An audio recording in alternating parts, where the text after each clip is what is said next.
अस्सलाम वालेकुम दोस्तों, welcome back to our channel find Urdu.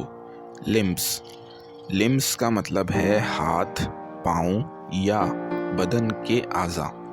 Limbs का मतलब होता है किसी इंसान के बदन के वो हिस्से जो मूव करते हैं, जैसे हाथ और पाँव। ये लफ्ज़ अक्सर मेडिकल या बायोलॉजिकल कॉन्टेक्स्ट में यूज़ होता है।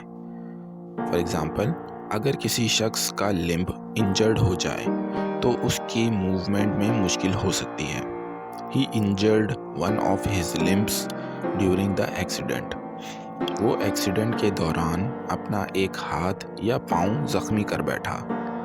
तो दोस्तों, लिम्ब्स का मतलब है हाथ, पाँव या बदन के वो आज़ा जो हरकती होते हैं। उम्मीद है अब आपको लिम्ब्स का मतलब समझ में आ गया होगा। मिलते हैं नेक्स्ट वीडियो में। शुक्रिया।